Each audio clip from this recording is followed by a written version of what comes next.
Good afternoon. Phil Lindemann, Krystal, 93 News. This just in from Keystone. Opening day for the snowboard season is this Wednesday, November 1st. Open on Wednesday is Montezuma Chair for laps on School Marm. Keystone also has a Hike to Terrain Park and the Mountaintop Magic Carpet. There is no snow to the bottom. You will upload and download River Run Gondola. It starts spinning at 9 a.m. with donuts and hot cocoa for the early birds. We'll see you there. The weekend snowstorm put a freeze on I-70. Just 72,000 cars traveled the tunnels Friday into Sunday, down 40,000 cars in 1 week for the slowest weekend in over 2 years. Last time I-70 got that quiet on a weekend was mid-March 2021 when a blizzard hammered the mountain corridor. Saturday this weekend was the slowest with barely 17,000 cars. That's half of what it has been, 1/3 of what it can be in high season. Highway 82 Independence Pass is now closed for winter between Twin Lakes and Aspen. Also closed is US 34 Trail Ridge Road and Rocky Mountain National Park. And closing this Wednesday is Cottonwood Pass between Buena Vista and Taylor Park. The man found dead at Glenwood Caverns Amusement Park this weekend was armed with guns and explosives. Garfield County Sheriff confirms the 22-year-old from Carbondale was dressed in black tactical gear, made to look like law enforcement. A bomb squad combed the Glenwood Springs Park for booby traps, finding none. Still no word on how the man died. At one point, suicide was suspected.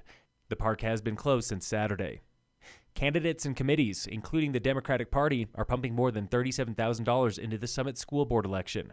Candidates Leigh Sargent and Julie Shapiro have spent the most, nearly $4,400 apiece. That is 6 times more than Gail Westerberg and Vanessa Agee. Sargent gave his own campaign $5,000. A private donor gave Agee $2,500. The owner of a property management company gave Michael Atkinson $2,500. A retired doctor in Frisco gave $4,000, split between 4 candidates supported by the Democrats. Fundraising this year is almost exactly the same as the last school board election in 2021, except for the spending. That year, candidates spent almost all of what they had raised. This year, they've spent less than half, with just 1 week until Election Day. We asked school board candidates to grade the district. Here's a group of 4 endorsed by Democrats and the teachers union. If you're going to go GPA 0 to 4, somewhere right around 3. We are moving from a 2.5 or so to a 3. I would put us between a 3 and a 3.5. Summit School District is doing a fabulous job. I don't know if that's an A or a B+.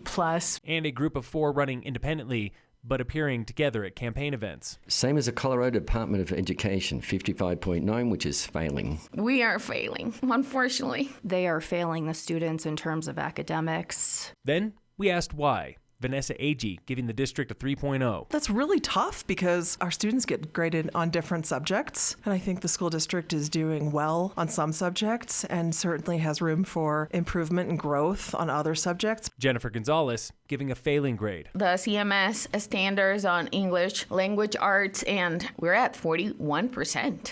I will rate the school district that way. That's the grade we have. That's pretty low. Returning candidate Danielle Surette with a failing grade. At Frisco Elementary, I have not had any complaints. It's more the direction of the school district. But when you look at our scores as a whole, they are lower than the state of Colorado average, and an average is not good either. Sitting board president Consuelo Redhorse giving up to a 3.5. A test score is just one data point. It's a data point of one snapshot in time. Kind of think of it as if we were adults and we had this test that showed we had a crummy day. Election day is next Tuesday, November 7th.